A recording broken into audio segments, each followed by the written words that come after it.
How can one playful kiss on a crowded rooftop bar turn into a lawful ending in front of a school full of parents? What really happens when a wife calls it a harmless bet, but her husband answers with weeks of quiet notes, calm distance, and final papers? Can I still say he overreacted when the result lands in my hands while everyone stares? My name is Lyra Fain, and I always said I would never turn into one of those dull wives who only talk about laundry and school lunches. I said I would stay fun, stay visible, stay wanted, no matter how many years passed after the wedding. Gavin used to say he loved that about me, that I brought colour into his quiet life. Lately he stopped saying it, but that is not my fault. Work is busy, the kid is demanding, and he just sits there most nights with his laptop and his serious face, like I am some noise in the background. That Friday night, I stood in our bedroom and looked at myself in the mirror, turning side to side. My dress was short, but not too short, just enough to remind people I am still young. I imagined the photos I could take under the rooftop lights, the way my legs would look, the way my hair would catch the wind. Gavin lay on the bed with his laptop open, blue light on his face. He asked what time I would be back. I said it depended on how dead the place was. He said he was tired and would stay home with Noah, and I said someone had to be the fun parent. He closed the laptop after that and just looked at the ceiling, like I had somehow hurt him, even though it was just a joke. I told myself he was being dramatic. Lots of couples have separate lives. Besides, I worked all week. I deserved a night with my friends. In the kitchen, I checked my phone and saw a message from Kira asking if I was ready to cause trouble. I laughed and sent a selfie from the hallway, said my husband was already in grandpa mode again. It was a silly comment, but that is how we talk. If he read it, he should know not to snoop. Kira and Bella met me by the elevator of the rooftop bar. The metal doors opened, and I heard the bass before I even stepped out. The air was warm and thick with perfume and spilled drinks. Kira hugged me and said it was about time I came out without my shadow, meaning Gavin. Bella said she loved my dress and asked if I was allowed to wear it. I said Gavin did not own me, and they laughed in this sharp, delighted way that felt like a spotlight. The rooftop was crowded. Coloured lights crossed over the dance floor, and people held up their phones recording everything. I loved it. This is where I felt alive, not in a silent apartment with a man who checked school emails like it was his hobby. We got drinks, and Kira raised her glass and said we should make a bet to make the night interesting. She looked over the crowd, scanning for targets like a hunter. Bella got her phone ready just in case. Kira pointed at a guy near the rail, someone tall with messy hair and a camera hanging from his neck. She said I had to get him to dance with me and kiss me before the current song ended. She said if I chickened out, I had to pay for the next round and admit I was turning into a boring mum. I rolled my eyes and said it was nothing, that a kiss meant zero if it was part of a game. Bella said she would record proof so nobody could claim I cheated on the bet. I liked the way that sounded. Proof. Evidence that I was still the one who took risks. For one small second I thought about Gavin and wondered if he would be hurt. Then I pushed that thought away because he was not there. And anyway, he knew I was a flirt when he married me. A marriage cannot be that fragile. At least that is what I told myself. I walked across the floor, feeling the music move up through my heels. People stepped aside just enough to let me pass, like they could feel that something interesting was about to happen. The man by the rail, the one with the camera, looked up when my shadow crossed his shoes. He asked if I needed something. I said I wanted a dance since he looked like he only watched life through a lens. He laughed and said he did not dance much. I said I would do most of the work. I pulled him toward the center. The crowd shifted. Someone whistled. I could see Bella at the edge holding up her phone, the screen a tiny mirror of us. I turned my back to the man, raised my arms and let him spin me once. I heard Kira shouting something about the clock. Then I turned, wrapped my arm around his neck, and kissed him. It was not slow, it was not romantic. It was just a clear, bold kiss, enough for every camera in that circle. The people around us cheered. I heard someone laugh and say, very close to me, that there was a guy at the bar who looked like he might faint. I did not look.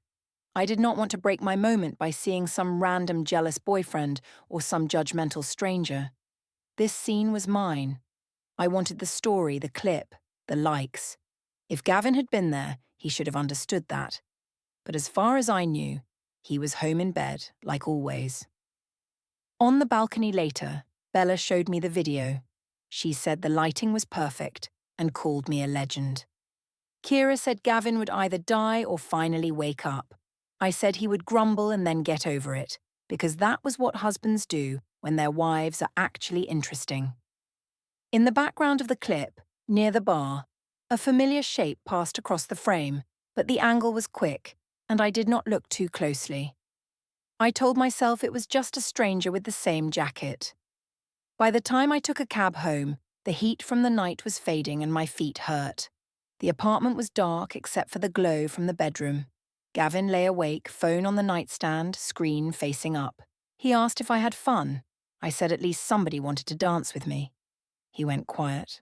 I rolled over and went to sleep, still half in the music. In the morning he was already up. I reached for his phone to check the time and saw a small reminder slide down from the top of the screen. It said Harbour Centre 10:40 a.m. in his calm handwriting, nothing more. Before I could open it, he walked back in and took the phone from my hand, saying he had things to do. On Monday morning, the night at the rooftop bar already felt like someone else's problem. I told myself that if it had really been a big deal, Gavin would have said more than that one flat question about whether I had fun. Instead, he just moved around me like I was furniture, quiet and polite. I decided that meant he had realized he was being boring and was now trying to punish me with silence, which was childish, but typical for him lately. At the office, everyone treated me like I was the main character in some show. Kira came over to my desk before I could even start my computer and said people in the marketing group chat were still talking about my performance. She said I had no idea how many reactions the video was getting.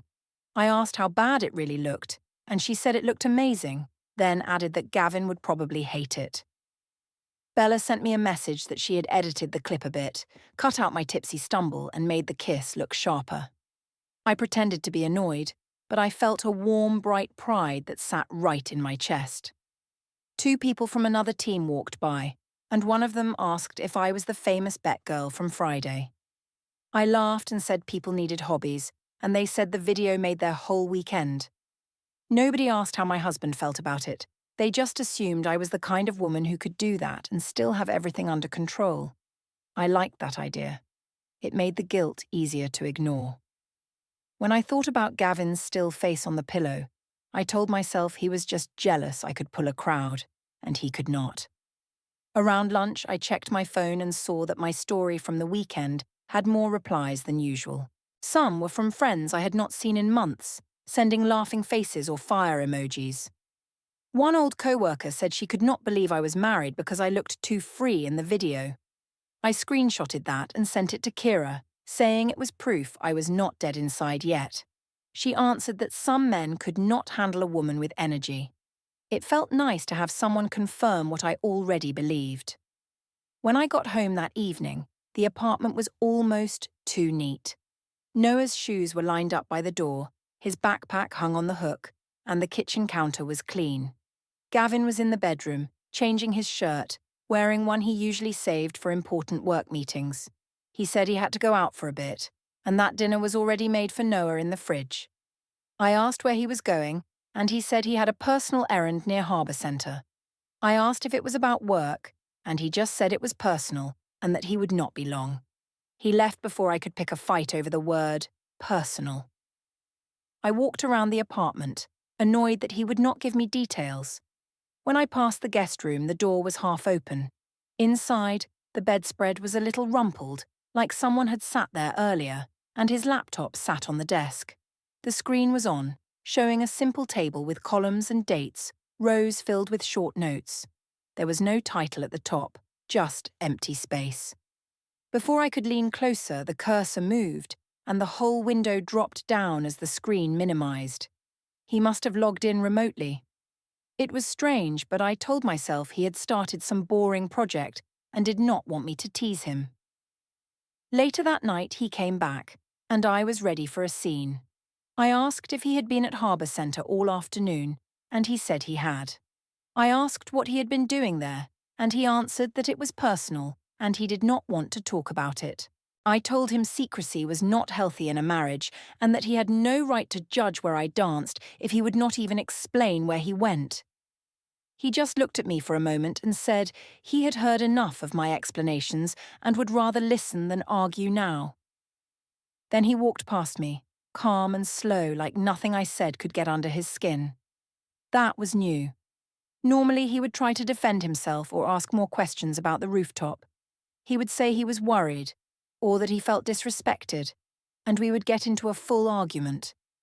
This time he did nothing. He brushed his teeth, set his alarm, and got into bed without touching me. When I tried to push him into a fight, he said he did not want to say things in anger anymore. I told him he was being passive-aggressive. He just turned away and said he was tired. It annoyed me more than any shouting could have. I called him weak in my head and repeated that he was playing the victim. The next day at the park, I took Noah to the swings while Gavin stayed home to finish something. Noah asked where Daddy was, and I said Daddy had his own little projects like a grumpy old man. A mother from Noah's class came over and said she had seen a funny video of me at a rooftop bar. She said she did not know I was that wild. I laughed and said it had just been a bet, but I could feel her eyes checking if I was actually proud of it. She said some people at school were talking, then changed the subject. The word people sat heavy in my mind as I pushed Noah higher. When we got home, Gavin was in the hallway putting his phone in his pocket. I saw the screen for a second before it went dark. The last call said private, and the timer showed a long duration. I asked who had been calling him, and he just said it was a personal matter again. I said I did not like that answer, and he said he did not like seeing himself turned into a joke on other people's phones.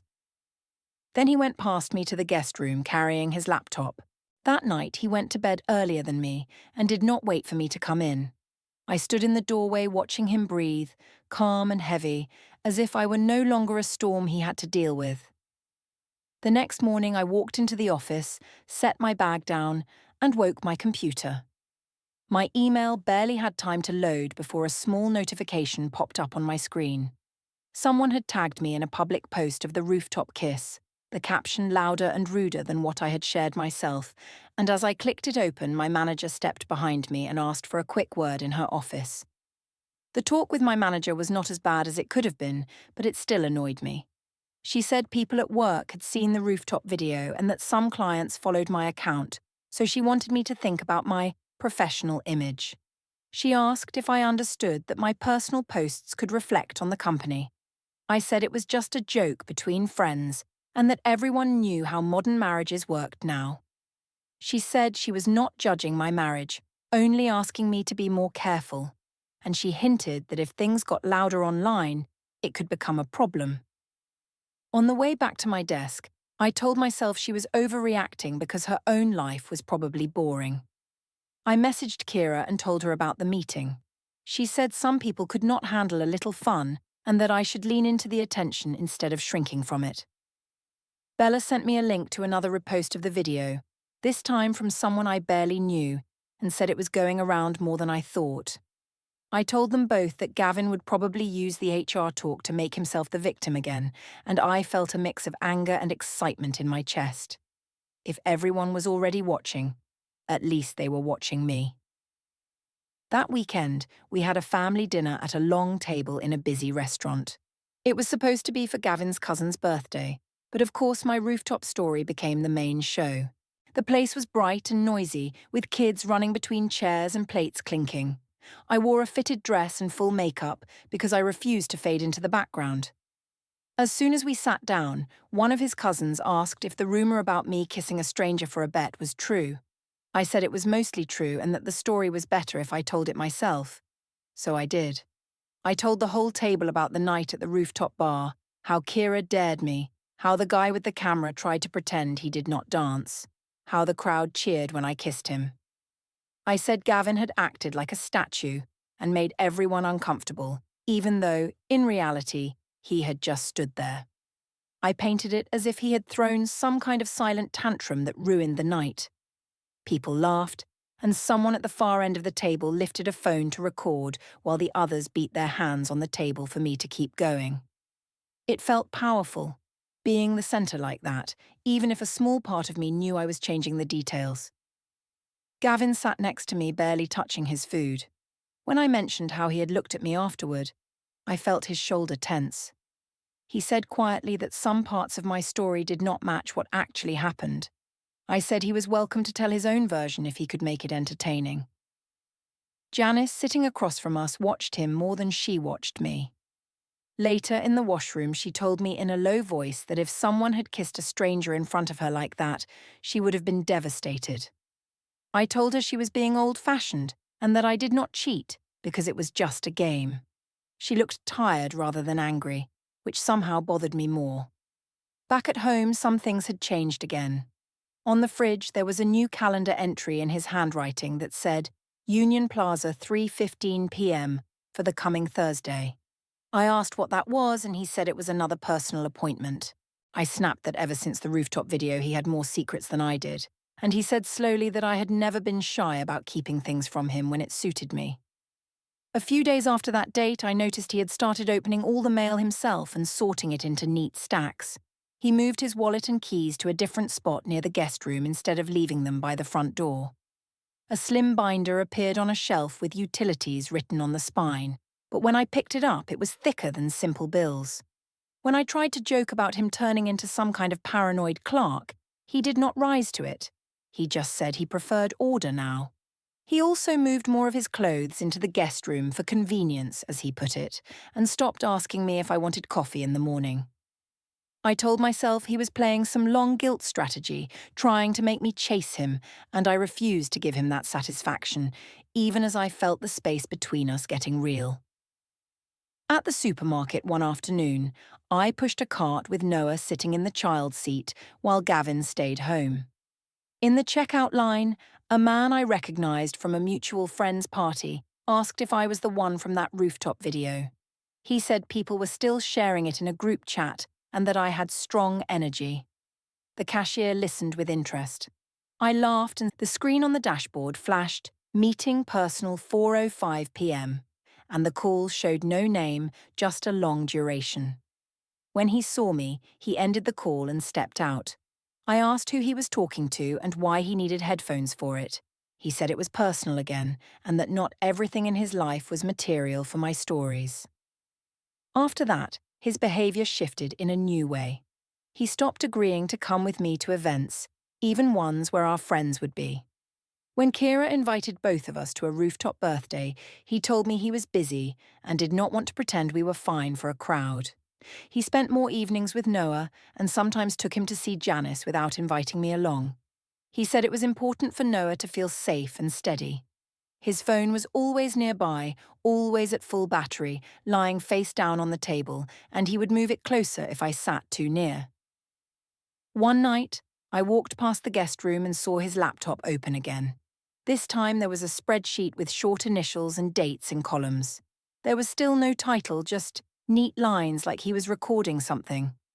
When I walked in, he clicked it closed and asked if I needed anything. I said I needed my husband back, not some cold stranger with little secret tables.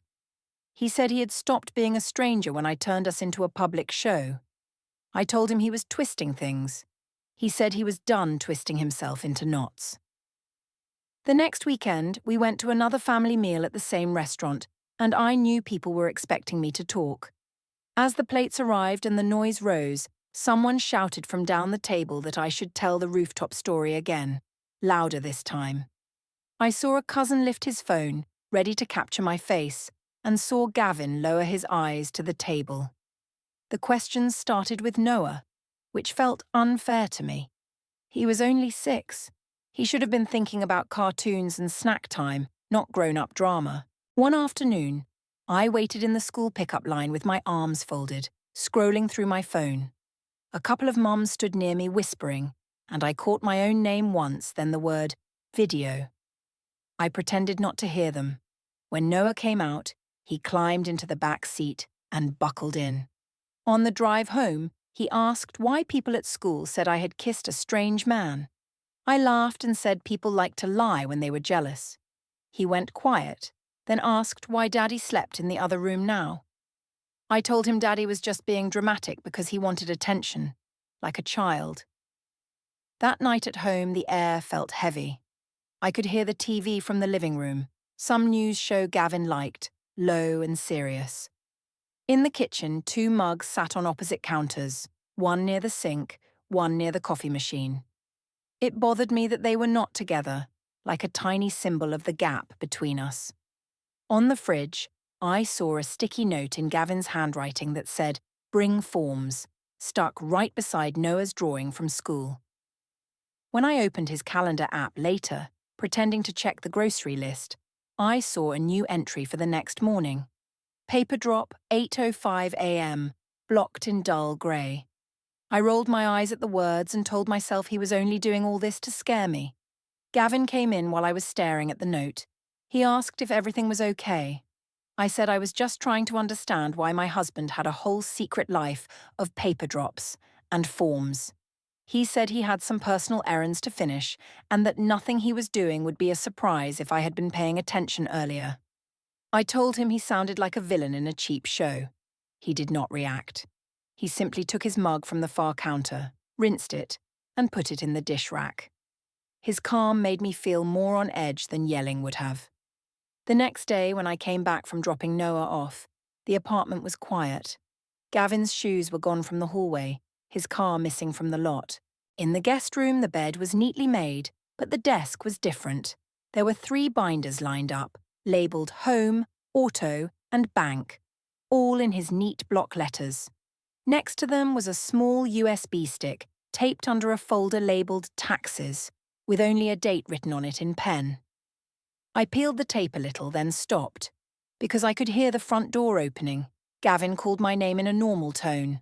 I pushed everything back in place and walked out like nothing had happened. He looked at me, then at the guest room door, and asked if I needed something from his things. I said if he was going to keep half the apartment as his private office, then maybe he should pay double rent. He said we shared the rent, and it was important that at least one of them knew where everything was. I told him I had managed just fine before, and he said quietly that my idea of fine had led us here.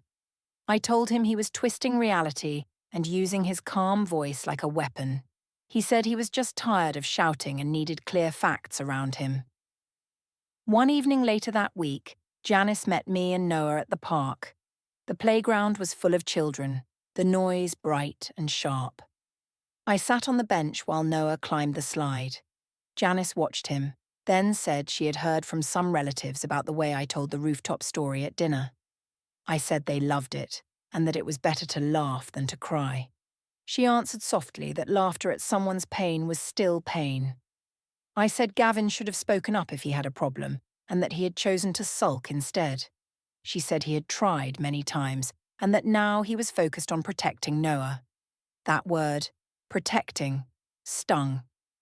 I told her she was acting like I was a danger to my own child. She said she did not say that. She only said children needed stability. Later that night, I walked past the guest room and heard a faint humming sound. It took me a second to realise it was the shredder in the corner. I pushed the door open without knocking. Gavin stood by the small machine, feeding in a short stack of papers. I asked what he was destroying and if he was hiding something from me. He said he was cleaning out old, useless copies and did not see why every piece of his life had to be commentary for my followers. I told him he was being dramatic and secretive. He said he was being organised. His phone lit up on the desk, showing a message preview from a thread titled Follow Up, then dimmed again. The next day, I tried to unlock his phone while he was in the shower, telling myself that any normal wife would do the same when her husband behaved like that. The screen did not accept my usual passcode. He had changed it. I felt a hot flush climb my neck. When he came out, I waved the phone in the air and said he was the one breaking trust now. He said trust had been broken on a rooftop in front of strangers long before he changed a code. I said he was using the video as an excuse for whatever he was planning. He just asked if I had confirmed the next dentist appointment for Noah and then walked away.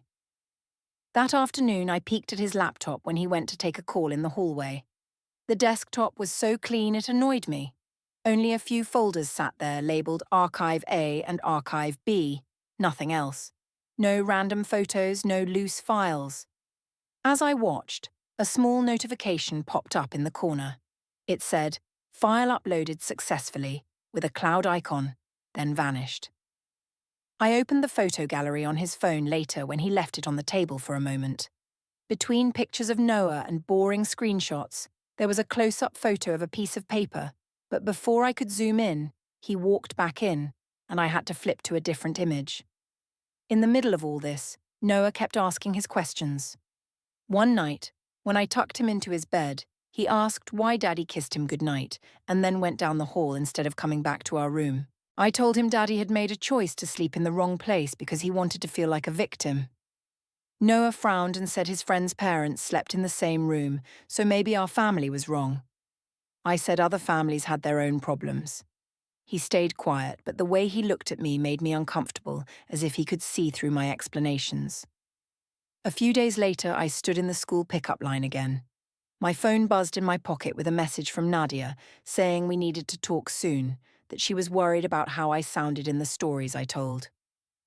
I was about to type back that she was overreacting when I saw Noah coming out, holding his teacher's hand. He ran over, climbed into the car, and pulled the seatbelt across with more force than usual. Then he looked at me and asked if we were now the other room family forever, or if Daddy was coming back to our room one day. After a while, even I could tell that Gavin was not just sulking anymore. Something in him had gone quiet in a different way. He did not snap, he did not raise his voice, he did not even roll his eyes. He just did his tasks, checked his lists, and treated me like someone he needed to coordinate with, not someone he shared a life with. I kept telling myself it was an act to make me beg, and I decided I would not give him that. One Saturday, we took Noah to a kids' art event at the community centre hall. The place was full of noise, children running with paint on their fingers, parents holding paper cups of weak coffee. I wore a bright top on purpose because I wanted to look like the fun parent in every photo. Gavin signed Noah in at the front table, carefully writing down emergency contacts and checking that the staff had our numbers correct. I told him he was overdoing it. He said calmly that he liked things to be clear. Inside, one of the other dads started chatting with me near the snack table. He said he had seen my rooftop video through a friend and joked that I always kept things interesting. I laughed and leaned on the table, letting him talk. Out of the corner of my eye, I watched Gavin. He did not come over, did not make a scene, did not show any jealousy. He just helped Noah rinse paintbrushes and check the schedule sheet tacked to the wall. For some reason, his calm hurt more than if he had dragged me outside. Later that week, I decided to surprise him at his office and force a real conversation. I waited near the parking garage, leaning against a pillar, scrolling through old photos of us. When his car finally pulled in, he was not alone. His co-worker Mark sat in the passenger seat. They were mid-conversation, and I saw Mark pass him a folder before stepping out. When they noticed me, Mark nodded and said he hoped everything worked out, then walked away. I asked Gavin what needed to work out and why his co-worker knew more than I did. Gavin just said he had been having some personal meetings and that he would let me know what mattered when it mattered. That night, in our kitchen, there were new signs of his quiet work. On the counter near the door, an unsealed envelope sat in the outgoing mail tray. Inside, I could see the edge of a folded page, and on the visible side was just one printed word: statement. His phone lay next to it, screen dark. When I picked it up, a recent calendar entry popped up as a reminder. Civic Centre, 4:15 p.m. Meeting. Personal. I felt a cold line run through my chest. I told myself he was just trying to scare me into acting sorry. When he came in, I shook the envelope at him and asked if he was planning to ruin me somehow. He said it was just paperwork and that not everything was about me. I said he was trying to turn our marriage into some cold project. He answered that I had already turned it into content, and now he was making sure at least one of them stayed grounded. I told him he was threatening me. He said he was planning. The change in him after that civic centre day was sharp. He no longer said we would work on it, no longer suggested counselling, no longer asked what I needed. Instead, he focused on logistics. He asked for copies of Noah's school forms, checked the dates for dentist and doctor appointments, and made a simple chart on the fridge with pick-up and drop-off times. When I tried to pull him into an emotional argument, he listened without interrupting, then said he noted what I felt, and walked away. It felt like arguing with a wall that kept moving further back. One evening, I tried a different tactic. I went into the guest room wearing one of the dresses he used to love, the one he once called dangerous. He sat at the desk sorting some papers into the home, auto, and bank binders. I leaned against the doorframe and said we should stop this Cold War and remember that we were still married. He looked at me for a long second and then said he did remember very clearly what being married to me had looked like on that rooftop and in every story since. I said it had been one kiss, one stupid bet. He said it had been a pattern of choices and that he had reached the end of pretending otherwise. In bed that night, I demanded a straight answer. I asked if he was planning to leave, if he was moving to the guest room forever, if he was trying to take Noah from me. I said he owed me honesty at least. He sat on the edge of the mattress, hands folded, and spoke in that calm, steady voice that made my skin crawl. He said he had tried to fix things, that he had listened, that he had watched, and that he could not keep living in a story I kept rewriting. He said he would not shout, and he would not threaten. He said he would handle everything properly now.